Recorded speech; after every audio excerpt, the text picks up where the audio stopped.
Hi, I'm Tyler Fertel, here joined by accomplished broadcaster Bob Rathbun, who has been the Atlanta Hawks play-by-play announcer since 1996.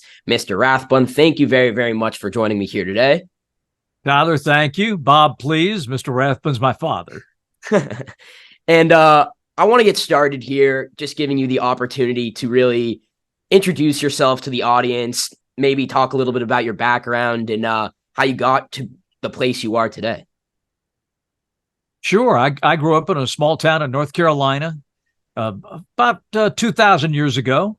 And that's where it all started for me. I was very, very fortunate as a kid growing up there. I had a great interest in radio. And lo and behold, one day the announcer on duty invited me down to the radio station.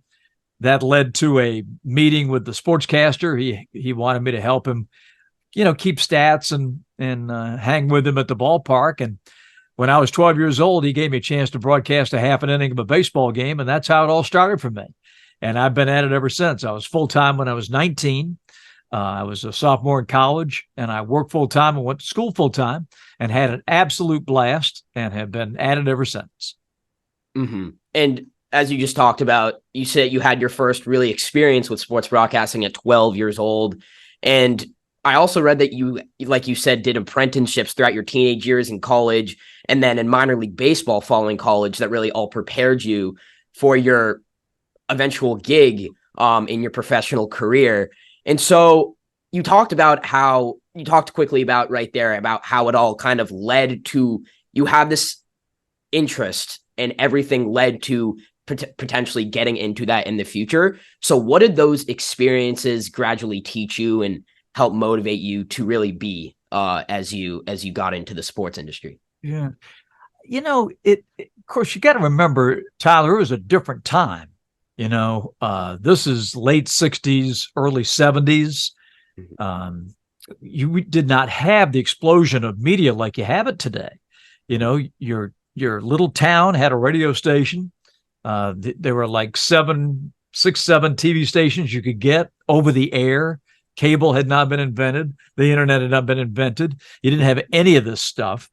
So it was a very different time. Mm-hmm. But that said, it was very exciting to be in that radio station. You could go in the newsroom when it was not being used and listen to the network radio broadcast, to sit next to the teletype, which was the internet of our time. It just was basically an electronic typewriter that spewed out the news on a 24-hour basis, and you'd grab it and read it. And that's how you got the news and the weather and the sports. So it was, I wouldn't trade it for anything.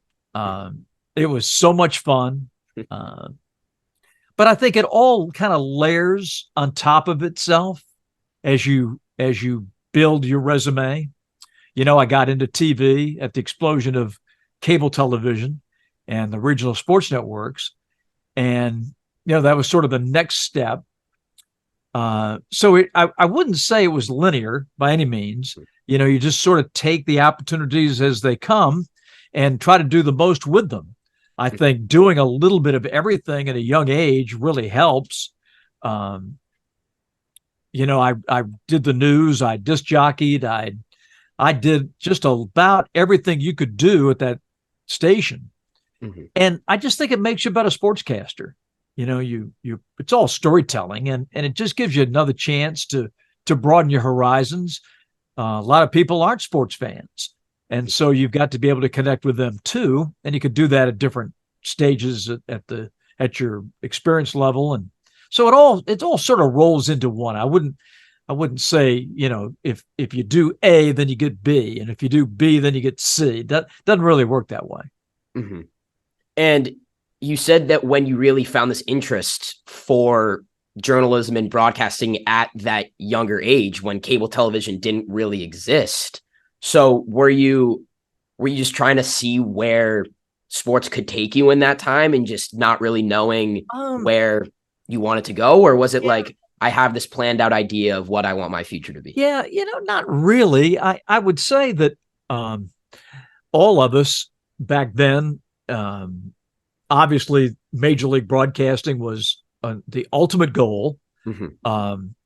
Network TV was out there, but really the stars were the day-to-day Major League broadcasters in baseball, football, basketball, what have you, hockey. And those are the guys that you sort of patterned yourself after. If I could just get there, it would be great. But in Salisbury, North Carolina in the 60s and 70s, it just seemed like a long way away. And you just sort of did what you could do, hopefully get a break and move to a little bigger station in a bigger market, maybe do college. I did minor league baseball for 8 years. You just keep hoping and getting that experience and working on your craft to sound as good as you could, and maybe somebody would take notice. And you're talking about working on your craft, like getting better at what you wanted to do. And it takes time, obviously. So how long did it really take for you to get comfortable on air? Because obviously what you do nowadays is so impressive, and it's a joy to listen and watch. But did you have any practices or steps that you really took to really improve your on-air skills?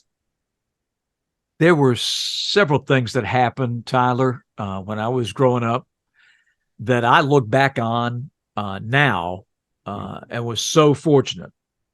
Number one, my hometown was, for the better part of 60 years, the headquarters of the National Sportscasters and Sports Writers Association. And every year we would honor the state winners and the national winners. And when I was old enough to get my driver's license, I was on the transportation committee, which meant I would drive to the Charlotte airport and pick these people up and bring them back to Salisbury. So in the backseat of my car, I had the legends of the industry, whether it was Vin Scully or Chris Schenkel, Kurt Gowdy, names that you know Scully's name, of course, being in LA, but some of these other guys were absolute top of the pecking order. And they were all in the backseat of my car. And I would say, well, Mr. Lindsey Nelson, for example, I'd say, Mr. Nelson, what advice would you give me? And they were so generous with their time and their expertise, and that really helped. And it really, Tyler, just sort of demystified the business for me. Like, these are just regular dudes, and they're so nice and they're so good at what they do. You want them to do it forever, but at the same token, it was giving a young broadcaster a lot of confidence. The other thing that happened was, being at the station, I got to do everything. And so when I got to college, I was a speech major, and the head of the department was basically my teacher. And he would say to me, Bob, we don't get many kids like you. You know what you want to do. Let's clear out all the stuff, all the BS really, and just get you a degree in speech where you can use what you're going to use professionally. Voice and diction, debate, speech classes, all this stuff that I would be normally doing. I would have like an independent study on high school football. Well, it's a game that I would broadcast anyway. So we'd tape it. I'd bring it back. He'd listen to it and critique it. And he'd say, that was pretty good. That was not so hot. Work on this, try that. And I go back out the next Friday night and do it all over again. So those two things really were an incredible stroke of luck for me, to get that at such a young age, to rub elbows with the greats, and then have an absolutely Hall of Fame college experience, which was just fantastic. So, all that stuff I think really paid off. And yeah, you've made it very clear that your experiences at a young age in Salisbury, North Carolina, they were very personalized for you and also very beneficial for your career overall. And then obviously you stayed in North Carolina for college as well. But what was after college and in going into your minor league baseball careers, you really started moving around a lot more out of North Carolina and going from mostly major cities to really find where the best opportunities were and see where you were needed, where you wanted to go. And so what was really those experiences like, where you kind of were, your career was moving all over the place? Like how was that change in lifestyle? How did you react to that change in lifestyle? Yeah, it's a funny story how it really got started for me. I graduated college in 76 and worked 2 more years in Salisbury at that station, lived at home and did the games and did the studio stuff. Mm-hmm. But my mentor, when I was 12, till he left to go broadcast and ultimately the Cincinnati Reds, was Marty Brennaman. And every summer, when he got the Reds job in 74, every summer I would go visit him, and I would pick a different National League ballpark to visit. So I would see him in Cincinnati, of course. And this year, the spring, sort of May of 78, I went to Veterans Stadium in Philadelphia. Now, not too many kids want to go to the Vet in 1978 and watch the Phillies and the Reds, but I did. And I was having dinner in the press room with Marty, and there was a writer from Norfolk, Virginia, named Larry Bonko. He was a radio TV columnist, and he was up to do a story on Marty, who was a native of that area, Portsmouth, Virginia. Mm-hmm. And I'm just sitting there, and I'm not even hardly paying attention, but I'm having dinner and I'm reading the press notes and whatever. And so they get done with the interview, and Bonko says to Marty, "Hey, your old buddy, Dick Frame, is no longer going to do William and Mary and Old Dominion. He's become the new general manager of WTAR Radio, which was the number one station in really all of Virginia. And they're looking for somebody to do play-by-play." And Marty, without missing a beat, turns to me and says, "Would you be interested in that job?" And I said, "Of course." And Marty called Dick Frame, and Dickie hired me to be the voice of William and Mary football and Old Dominion basketball. And eventually I would do the AAA games, the Tidewater Tides, the Mets AAA affiliate. And that was really my first big break. Mm-hmm. But it all became possible because I'm sitting in a press room in Philadelphia that night when Bonko's there sharing the news. And it's that serendipity is, I think, Tyler, is what happens to you when you do good work and you make good friends and you kind of help one another and opportunities come along at just the right time. Mm-hmm. And what is very interesting, something that you just said, is that early in your career, you did not only baseball, but you also did football. And so what I'm very interested is that I see online that you are very, very, you like to stress that the preparation process for broadcasting is arguably more tedious and more important than what you do on camera and on air. So how does that preparation process differentiate between sports, and how have you really learned to potentially even do them at the same time? Because obviously you cover the Hawks now, and you did the Tigers and you did the Braves, and then you also did Arena League football and then Old Dominion. And so, yeah. Yeah. It's just sort of part and parcel with the job. You're a sports fan. You devour the written word, podcast, mm-hmm. Highlights. It would be very difficult for a sportscaster to come into your home on TV or radio or internet mm-hmm. and fool you. Like, what's your favorite team? The Lakers? Yeah. If that guy did not know anything about the Lakers, you would smell him out in about 2 seconds. Yeah. You say, this guy doesn't know what he's talking about, right? Yeah. Right? So that is sort of the fire that pushes you to keep working. Mm-hmm. You can research an NBA game, Tyler, just as well as I can. You have access to the internet. I have access to the internet. I might be able to get a few more things than you can just because of the league. The NBA will supply it. But basically, you could look at all the same things that I'm looking at, the stats, everything else. So what's gonna happen for me to be able to tell you a story about the Lakers that you've not heard of? You didn't know. Mm-hmm. That's where the preparation comes in. And the preparation, not so much researching online, but talking to people, going up to LeBron, going up to Anthony Davis, going up to Darvin Ham. Darvin Ham's a dear friend of mine. He coached with us, for 4 years. So I know Darvin extremely well. Mm-hmm. And I can ask him, I need something. Tell me about Austin Reeves. I don't know about this kid. And get insights that you're not going to get in online searches. Mm-hmm. And I can then share that with the audience. Mm-hmm. So that sort of is what I'm talking about in terms of the preparation. Mm-hmm. Anybody can look up stats and, all that stuff. But I think once you get on the air, you want to tell the right story at the right time, not force it. You prepare so much more than you'll ever use on the air, but you want to bring some good, interesting stuff that fans just didn't have a chance to hear or see anywhere else. Mm-hmm.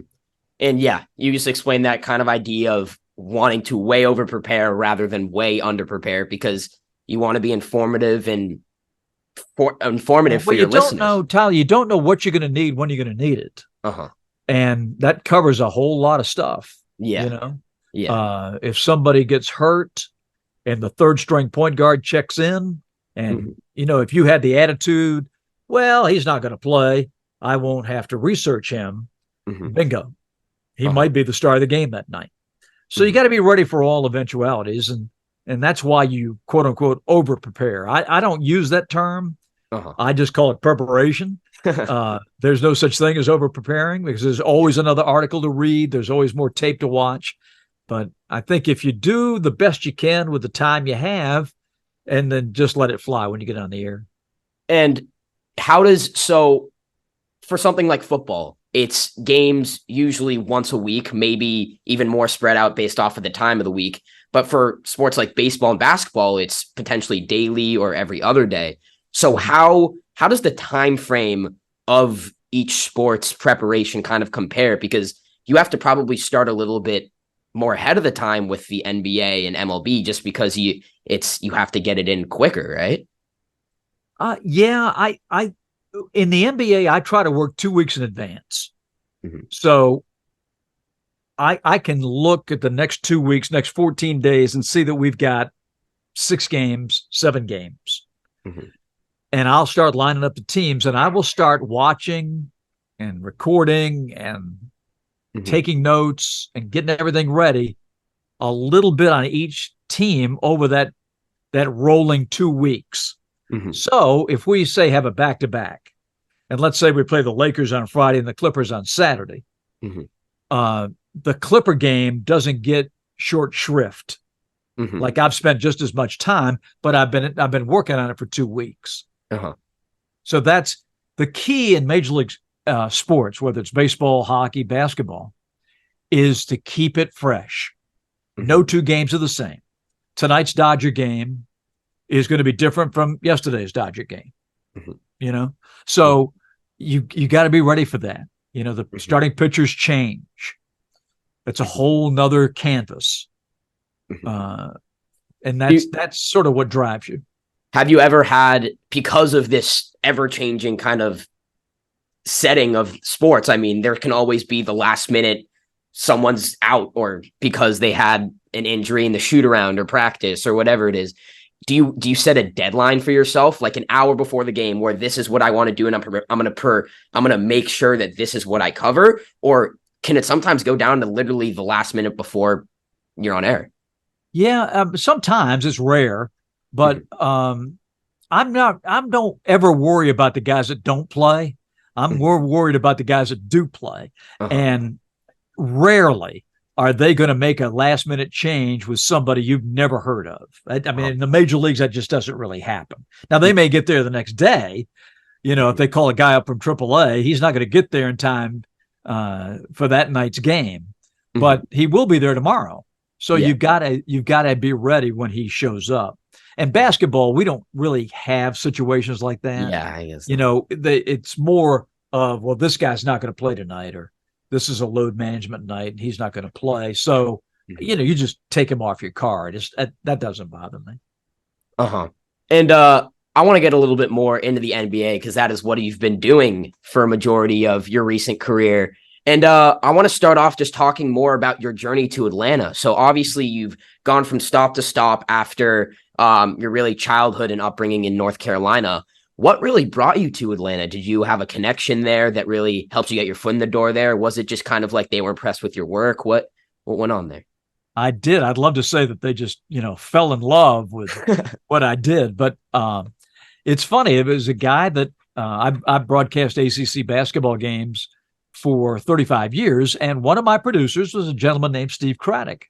And Steve took a job in Atlanta as the executive producer of Sports South, the cable network. And they used Tim Brando, who did the Braves. We did every Wednesday night. And then we did like 5 spring training games. And then we would also do all the Hawks games, both over the air and cable. But Brando kept missing a bunch of games for football and other stuff that he was doing. And I'm sorry about the German Shepherd. He's trying to chime in. But also, the Braves and the Hawks said to Sports South, listen, we don't care if these guys do other stuff, but they can't miss our games. And Brando said, well, I got too much going on. So he left. Wow. And Steve Craddock was my producer of ACC games. And he called me. He said, we're not going to have an opening for 6 months, but we'd like you to come down and do the Braves and the Hawks in college sports. And that's how I got to Atlanta. That was in 1996. And me and my family moved down here right after the Olympics in 96. I've been here ever since. Yeah. Did you guys just like fall in love with it, or did it take a little bit to kind of realize like, okay, this is where I'm going to be for the next foreseeable future? No, it was great. It was a perfect fit for me because I was so familiar with the teams growing up. North Carolina, that the Braves were what we had. Those are the closest major league team. There were no Hornets and Panthers, back then. So there was the closest major league teams. Salisbury is just about halfway between Washington, D.C. and Atlanta. And we would get like all the Braves games on radio. Most of the Charlotte stations would carry the Braves, what they televised. This is before the Superstation. And so it was a really easy fit for me because I was so familiar with things in the South. And you said you're familiar with these teams. That means that you were familiar with your now broadcast partner, Dominque Wilkins, who is arguably the greatest Hawks player of all time. Not arguably. He is. I love Bob Pettit, but even Bob says Neek's the greatest. He's the greatest Hawks player of all time. He's a legend, no doubt about it. So what is it like to work with such an accomplished player sitting next to you? And really, how have you guys established this connection where you can really complement each other on air? It's funny because when I was in calling high school games in my hometown, the team that I covered played his high school team in the state tournament. And I got to broadcast Dominque Wilkins as a high school junior. Wow. Later, I did an NIT game between Old Dominion and Georgia, and I had a chance to call Dominque Wilkins as a collegiate. And then at the tail end of his NBA career, I got to call his games in the pros. And of course, we've been partners together for going on 15 years now. So I have seen him like at every step of the way. And it's so great because we have both growing up in North Carolina and obviously both being here in Atlanta, and he's the mayor, he's the king. There's no doubt about that. We share so much common ground. It's just been great because the people he tells stories about in high school and college are the same people I covered. So, so it's been great. And him having this grand connection to the team as being in their rafters, and as well, you following the team for forever and being also their commentator since 1996. you have to have this sort of bias towards them. I mean, it's the natural way, especially as their broadcaster. And I know you are the team's broadcaster, so it's not like national television where you have to be extremely like not really leaning one side or the other. Right. But really, how do you find this balance between not only having like this bias towards the Hawks because you are doing their television broadcast, but at the same time, really telling the game as well as you can from really both perspectives, maybe for all fans? Yeah. Well, it's television. So our audience can see the game. Yeah. We can't tell them the Hawks are up by 20 when they're down by 15. They can see it just as well as we can. So, and I give Dominque his credit. He's not a homer on the air. If the other team makes a good play, he will recognize it and acknowledge it. And if the Hawks stink that night, he will say it, which I think just makes him more lovable. Our fans absolutely worship this guy. And when Neek says this guy can play, our fans say, okay, Neek said this guy can play, he can play. So it's that sort of a relationship that we have. But it's really not hard. Everybody knows we're rooting for the Hawks, but we acknowledge the other team. You're not going to go through 82 games and win them all. There are going to be incredible performances by other players, and they need to be, not only accepted, but glorified, really. I mean, it's the best of the best. If they have a great night, you can congratulate them. You guys are a trustworthy duo for sure. There's no doubt about that. And I'm just wondering, over your time with the Hawks or potentially in Atlanta with the Braves as well, have you ever really had a favorite time or moment as the announcer on TV? Is there one moment or a couple moments that really stand out to you? Yeah, I get that question a lot. And I have to say that it's the year we won 60 games and won 19 straight. Won 19 straight games. That was absolutely incredible. 19 games out of 82. That's about a quarter of your schedule. Incredible. And we went unbeaten, and it was absolutely fantastic. And what's your hope for this team moving forward? Obviously, they're great. You have a great roster with Trae Young, DeJounte Murray, Clint Capella. Recently traded away your power forward, John Collins, but still obviously have Jalen Johnson there who will probably fill in for him, DeAndre Carter at the small forward position, and then young depth as well. So really moving forward, what are you hoping to see out of the Atlanta Hawks? Yeah, it's going to be an interesting training camp for sure, because Quinn Snyder, who took over with 20 games to go, will have a chance to put his staff together and have a complete training camp and get his system in, which will be really the first time that this group has been able to do that. So I'm excited to see what he can do with Trae and DeJounte and make this backcourt duo work, which it really didn't last year. It was okay, but it really didn't click like we thought it was going to click.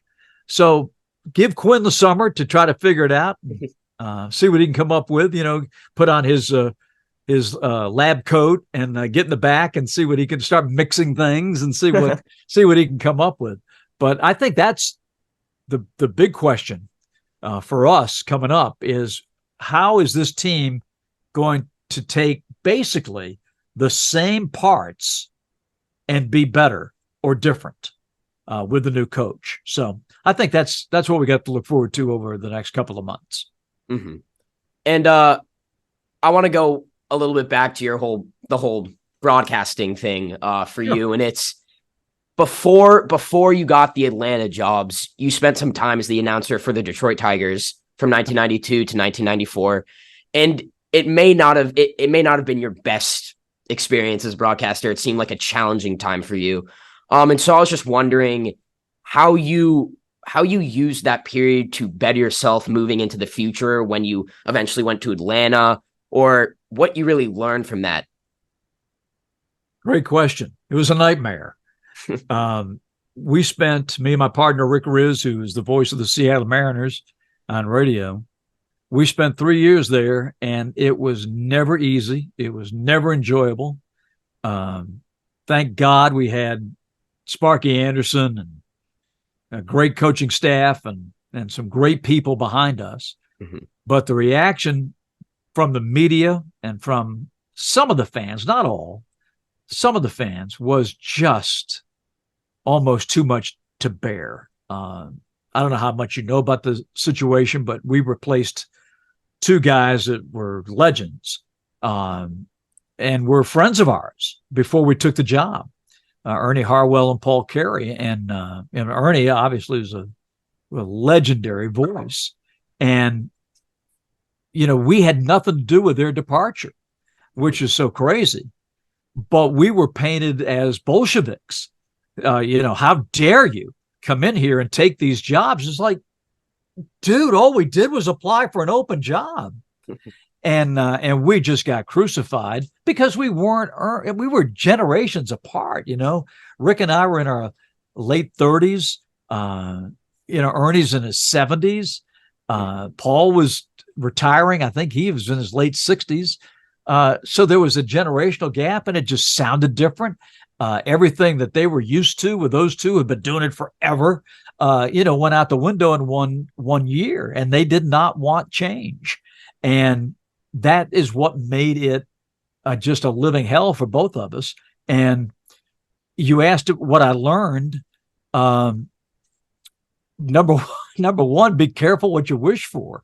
I thought the Detroit Tigers on WJR, this is like the greatest thing you could, and it was awful.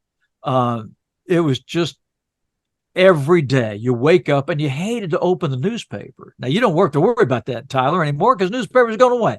But you would just get the newspaper in the morning and you just, oh, good. Thank God they didn't write about us today. And that's the way it was for 3 years. It was awful. And 94 was a strike, so there was no World Series. It was a bad time in baseball. Mm-hmm. It was just 3 years of hell. Mm-hmm. And but it all turned out at the end. And you talked about, calling it a living hell. That is definitely not understating anything. It seemed like a very challenging experience for you. And how did you, like we kind of talked about before, baseball games are daily while the season is going. So how did you kind of handle the pressure, handle the criticism, and really and be motivated to go back to work the next day? What did you do?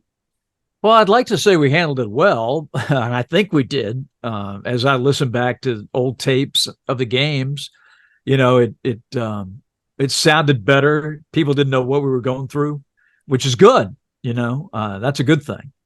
But it just didn't feel right. It didn't. You didn't feel like you'd have any fun with it. Mm-hmm. Like if you tried to do something, you get criticized for it. If you didn't do something, you get criticized for it. No matter what we did, if we didn't talk enough, we got criticized. We talked too much, they got criticized. Ernie would do his innings and Paul would do his, and there was very little crosstalk. Well, that's not me and Rick. We were chatterboxes the whole night. Well, the audience couldn't relate to that. Ernie did the first three, Paul did the middle three, and Ernie did the last three. And fans would say, well, I listen to you guys because we broke it up. We did it all different. And they said, we listen to you guys and we don't know what the inning the game's in. And I'm like, because if they heard Paul, they knew they were in the fourth, fifth, or sixth. Oh. Okay. And I said, well, why don't you just listen? We give the score like every 30 seconds. Doesn't that help? But that's the kind of criticism that we received. And that bizarre. That's bizarre. It must have felt helpless at moments. You're just like, I'm trying to do my job, but I'm not like the people that came before me, right? Yeah. Well, the one thing that would have helped is if the team would have won some stinking games. We weren't very good, First year we were not bad, 92. We were decent. We finished 12 games over 500. We had a pretty good team. Hit the ball. That was I don't know if you're a baseball historian, but those were the days of the Tigers just hit a zillion home runs, Cecil Fielder and Rob Deere and Mickey Tettleton and all these guys. And they would hit a slew of home runs. And if we did win, we'd win 9-8, because our pitching staff was not too good. But 93, we downhill. 94, the strike came. We just weren't very good. Had we won and the focus would have gotten off of us and onto the team, baseball, that would have been huge. I mean, we had 7 TV cameras in our booth recording our first words at spring training. Wow. In 1992. Wow. And I looked at Rick. I said, what have we gotten ourselves into? Yeah. The president of the United States could show up in the booth and 7 cameras wouldn't be here. So what is going on? We were at Ed Smith Stadium in Sarasota, the White Sox and the Tigers on like March the 5th. Like, what are you people doing? It's a Tuesday afternoon or something in the first week of March, a spring training game. Number 98 is in right field. This game means nothing. And we got, here they are. Here they come. Yeah. Now it was like that every day. Not 7 cameras every day, but just the attention on us every day.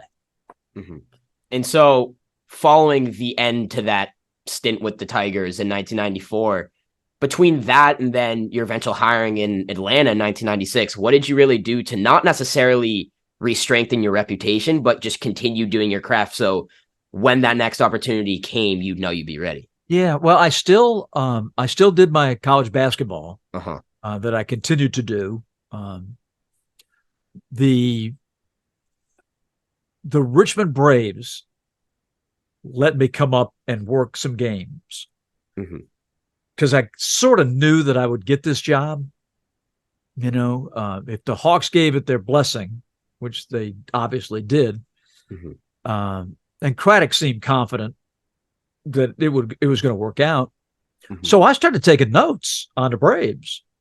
And so I went to Richmond, and the general manager, Bruce Baldwin, was kind enough to let me hang out. And I'd do an inning or 2 a night just to give the main guy a break.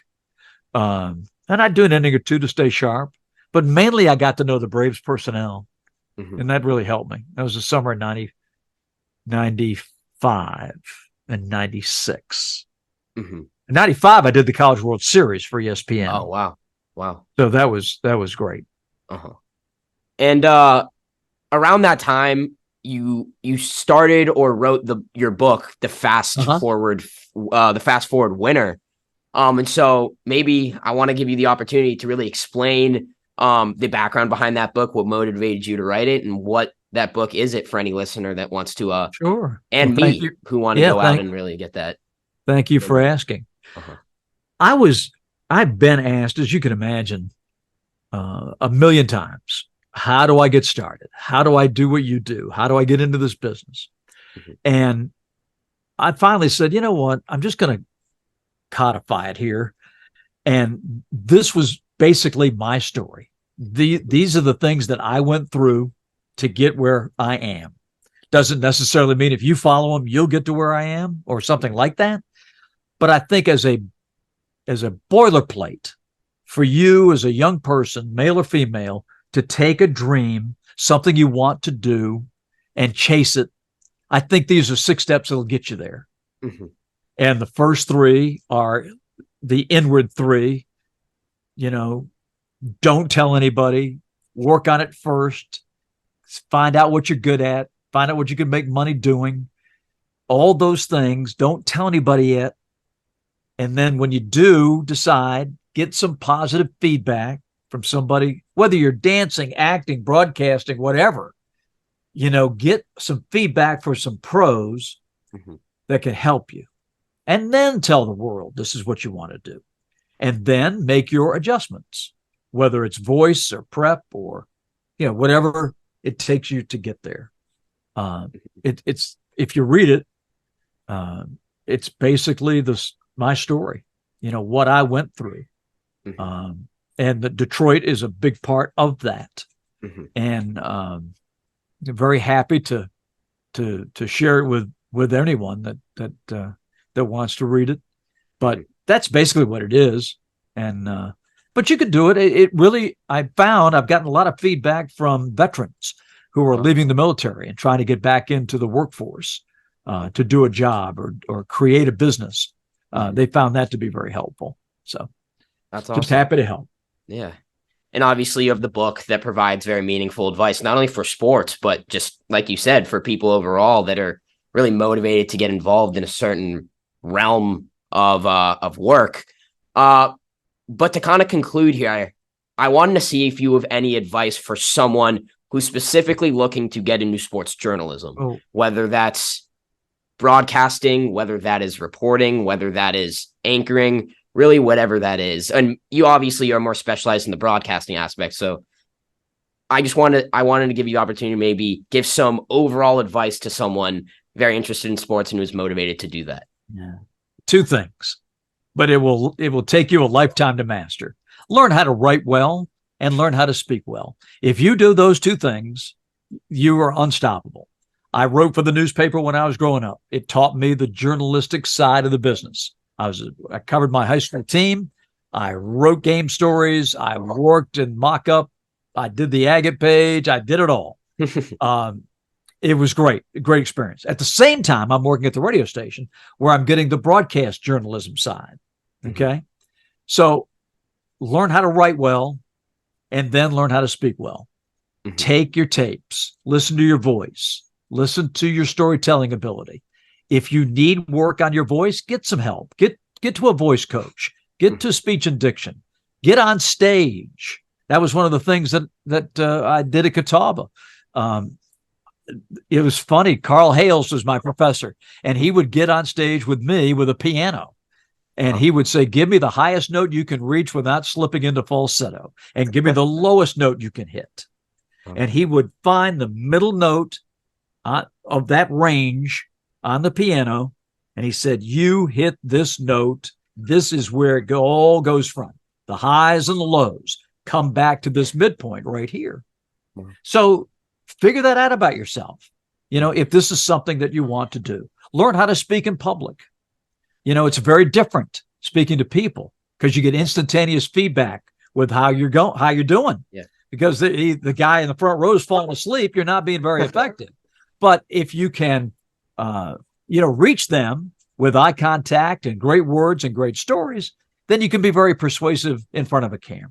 So like I say, this will take a lifetime of work to master, but it's so much fun just to see how far you can go and what you can do. Work on those two things, you'll be unbeatable. And I can undoubtedly tell you that you have mastered that. And it's been an honor to talk to you today, Mr. Rathbun. And I just appreciate you coming on.